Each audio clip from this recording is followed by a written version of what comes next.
LPG gas निर्माण की प्रक्रिया की शुरुआत होती है कच्चे पेट्रोलियम तेल से, जिसे भारत में क्रूड ऑयल भी कहा जाता है। फैक्ट्री के मुख्य गेट से प्रवेश करते ही सबसे पहले नजर आती है विशाल पाइप लाइनों का एक जटिल जाल, जो जमीन के नीचे से लेकर ऊपर आसमान छूती स्टील की टावरों तक फैला हुआ है। ये कोई साधारण फैक्ट्री नहीं है, ये है पेट्रोलियम रिफाइनरी, जहां धरती के गर्भ से निकला काला गाढ़ा तेल कई चरणों से गुजरकर उस गैस में बदलता है जो आपके किचन में नीली लौ बनकर जलती है। आइए अब कदम दर कदम देखते हैं कि आखिर यह पूरी प्रक्रिया कैसे होती है। रिफाइनरी के बाहरी हिस्से में दूर दूर तक फैले हुए विशालकाय गोलाकार स्टोरेज टैंक दिखाई देते हैं। हर टैंक की ऊंचाई लगभग 20 से 25 मीटर है और व्यास करीब 40 मीटर। इनके अंदर लाखों बैरल कच्चा तेल भरा हुआ है।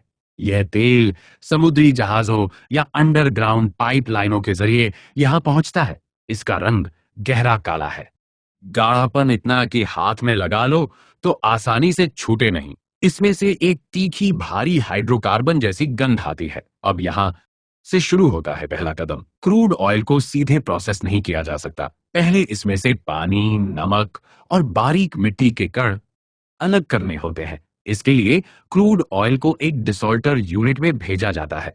ये एक बड़ा बेलनाकार बर्तन होता है जिसमें इलेक्ट्रिक फील्ड के जरिए नमक और पानी क्रूड ऑयल से अलग होते हैं। तापमान यहाँ करीब 120 से 150 सेल्सियस रखा जाता है। डिसॉल्टिंग के बाद जो क्रूड ऑयल निकलता है वह अब पहले से साफ है। हालांकि अभी भी ये एक मिश्रण है सैकड़ों अलग अलग हाइड्रोकार्बन का। अब इसे अलग अलग हिस्सों में तोड़ना होगा और यहीं से शुरू होता है असली बदलाव। साफ किया हुआ क्रूड ऑयल अब मोटी इंसुलेटेड पाइपलाइनों से होते हुए एक विशाल भट्टी में प्रवेश करता है जिसे फर्नेस कहते हैं। यह भट्टी अंदर से करीब 350 से 400 डिग्री सेल्सियस तक गर्म है। जैसे ही क्रूड ऑयल इस भट्टी से गुजरता है, इसका बड़ा हिस्सा वाष्प में बदल जाता है। आंखों से देखो तो लगे कि गाढ़ा काला तेल अचानक गायब हो गया और उसकी जगह गरम तेज भाप ने ले ली। अब ये गरम वाष्प भेजी जाती है रिफाइनरी की सबसे ऊंची और सबसे महत्वपूर्ण संरचना में, एटमॉस्फेरिक डिस्टिलेशन कॉलम। यह एक स्टील का टावर है जिसकी ऊंचाई 50 से 60 मीटर तक हो सकती है और व्यास करीब 6 से 8 मीटर। बाहर से देखने में यह एक विशाल खड़ा सिलेंडर लगता है, लेकिन अंदर की बात ही अलग है। इसके अंदर कई ट्रे या प्लेट्स लगी होती है, एक के ऊपर एक, करीब 30 से 50 ट्रे। हर ट्रे एक अलग तापमान पर काम करती है। यहाँ विज्ञान का एक सरल सिद्धांत काम करता है। हर हाइड्रोकार्बन का क्वथनांक अलग होता है। जो भारी होते हैं वे नीचे की ट्रे पर संघनित होते हैं, जो हल्के होते हैं वे ऊपर उठते जाते हैं। टावर के सबसे नीचे बिटुमेन और हैवी फ्यूल ऑयल इकट्ठा होते हैं। बीच की ट्रे पर डीजल और केरोसिन अलग होते हैं। ऊपरी ट्रे पर पेट्रोल यानी गैसोलीन बनता है और सबसे ऊपर टावर के शिखर से निकलता है एक हल्का गैसीय मिश्रण। यही वह मिश्रण है जिसमें एलपीजी छिपा हुआ है। लेकिन अभी यह शुद्ध एलपीजी नहीं है। इसमें मीथेन, इथेन और कई अन्य गैसें मिली हुई है। अभी इसे और शुद्ध करना बाकी है। डिस्टिलेशन कॉलम के शीर्ष से निकली गैसों को अब पाइपलाइन के जरिए गैस रिकवरी यूनिट में भेजा जाता है। यहाँ का दृश्य बिल्कुल अलग है। चारों तरफ छोटे छोटे कॉलम, हीट एक्सचेंजर और कंप्रेसर लगे हुए हैं। इस यूनिट में गैसीय मिश्रण को पहले कंप्रेस किया जाता है, यानी उस पर भारी दबाव डाला जाता है, करीब 15 से 20 बार प्रेशर तक।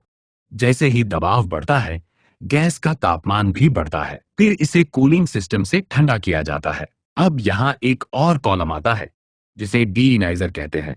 ये कॉलम मीथेन और इथेन जैसी बहुत हल्की गैसों को अलग करता है। क्योंकि ये एलपीजी का हिस्सा नहीं है, ये गैसें रिफाइनरी में ही ईंधन के रूप में इस्तेमाल हो जाती हैं। इसके बाद बचा हुआ मिश्रण एक और कॉलम में जाता है जिसे डिब्यूटनाइजर कहते हैं। ये कॉलम प्रोपेन और ब्यूटेन को भारी हाइड्रोकार्बन से अलग करता है और बस यही दो गैसें हैं जो मिलकर बनाती हैं एलपीजी। प्रोपेन जिसका रासायनिक सूत्र सी 3H8 संगीत है और ब्यूटेन जिसका सूत्र सी 4H10 है। भारत में बिकने वाले एलपीजी सिलेंडर में आमतौर पर 60% ब्यूटेन और 40% प्रोपेन का मिश्रण होता है। यहां तक पहुंचते पहुंचते वो काला गाढ़ा क्रूड ऑयल अब एक रंगहीन हल्की गैस में बदल चुका है। लेकिन प्रक्रिया अभी पूरी नहीं हुई है। अभी इस गैस में कुछ अशुद्धियां बाकी हैं। सबसे बड़ी समस्या है सल्फर कंपाउंड जैसे हाइड्रोजन सल्फाइड और मरकैप्टन। ये अगर रह जाए तो गैस जलने पर जहरीला धुआं छोड़ेगी और उपकरणों में जंग लगा देगी। इसलिए गैस को अब एक अमाइन ट्रीटिंग यूनिट में भेजा जाता है। यहाँ एक विशेष रासायनिक घोल मोनोइथेनॉल एमाइन गैस के संपर्क में आता है। ये घोल सल्फर कंपाउंड को सोख लेता है। गैस ऊपर से साफ होकर निकलती है और दूषित घोल नीचे इकट्ठा होता है, जिसे बाद में गर्म करके दोबारा इस्तेमाल के लायक बना लिया जाता है। इसके बाद गैस को कॉस्टिक वॉश दिया जाता है। सोडियम हाइड्रोक्साइड के घोल से बची हुई बारीक सल्फर अशुद्धियां पूरी तरह हट जाती हैं। अब गैस को एक ड्रायर यूनिट से गुजारा जाता है, जहां मॉलिक्यूलर सेव्स लगे होते हैं। ये छोटे छोटे दाने जैसे पदार्थ होते हैं जो गैस में मौजूद नमी के हर अंश को सोख लेते हैं। यह इसलिए जरूरी है क्योंकि अगर एलपीजी में नमी रह जाए तो ठंडे मौसम में पाइपलाइन के अंदर बर्फ जम सकती है और पूरा सिस्टम ठप हो सकता है। अब एक बहुत दिलचस्प कदम आता है। शुद्ध एलपीजी अपने मूल रूप में पूरी तरह गंधहीन होती है। अगर कहीं लीक हो जाए तो किसी को पता ही ना चले। इसलिए इसमें जानबूझकर एक तीखी गंध वाला रसायन मिलाया जाता है जिसे इथाइल मरकैप्टन कहते हैं। बहुत कम मात्रा में, लगभग 20 से 50 पार्ट्स पर मिलियन। लेकिन इतना काफी है कि अगर गैस लीक हो तो तुरंत पहचान में आ जाए। यही वह गंध है जो आपको किचन में गैस लीक होने पर सबसे पहले महसूस होती है। अब शुद्ध और गंध युक्त एलपीजी गैस तैयार है, लेकिन इसे गैस के रूप में स्टोर करना व्यावहारिक नहीं है क्योंकि इसके लिए बहुत बड़े टैंक चाहिए होंगे। इसलिए इसे दबाव डालकर तरल रूप में बदला जाता है। सामान्य तापमान पर करीब 6 से 8 बार प्रेशर डालने पर एलपीजी तरल बन जाती है। इसका आयतन गैस की अवस्था से करीब 250 गुना कम हो जाता है। यानी जो गैस एक बड़े कमरे में फैली होती वह अब एक छोटे सिलेंडर में समा जाती है। रिफाइनरी के स्टोरेज एरिया में विशाल गोलाकार प्रेशर टैंक दिखाई देते हैं जिन्हें हॉट एंड स्फीयर कहा जाता है। ये चमकदार सिल्वर रंग के गोले होते हैं जो जमीन से ऊपर मोटे स्टील के पैरों पर टिके होते हैं। हर टैंक की क्षमता कई 100 टन तरल एलपीजी की होती है। इनके चारों तरफ सेफ्टी वॉल बनी होती है और वाटर स्प्रिंकलर सिस्टम लगा होता है ताकि आपातकालीन स्थिति में तुरंत कूलिंग हो सके। सेफ्टी इंस्पेक्टर हर घंटे टैंक के प्रेशर गेज और तापमान सेंसर की रीडिंग चेक करता है। हर रीडिंग एक लॉग बुक में दर्ज की जाती है। अब तरल एलपीजी पाइपलाइन या टैंकर ट्रकों के जरिए बॉटलिंग प्लांट में पहुंचती है। यहाँ का नजारा बिल्कुल अलग है। एक बड़े हॉल में कन्वेयर बेल्ट पर लाल, नीले और हरे रंग के खाली सिलेंडर कतार में आगे बढ़ रहे हैं। सबसे पहले हर सिलेंडर की जांच होती है। पुराने सिलेंडर जो दोबारा भरने आए हैं उनमें पहले बची हुई गैस पूरी तरह निकाली जाती है। फिर उन्हें एक इलेक्ट्रॉनिक मशीन से गुजारा जाता है जो सिलेंडर की दीवार की मोटाई और किसी भी दरार या कमजोरी की जांच करती है।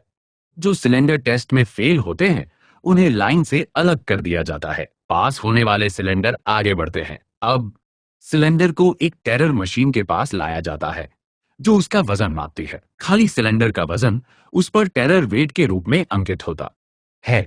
फिर सिलेंडर एक ऑटोमेटिक फिलिंग कैरोसल में पहुंचता है।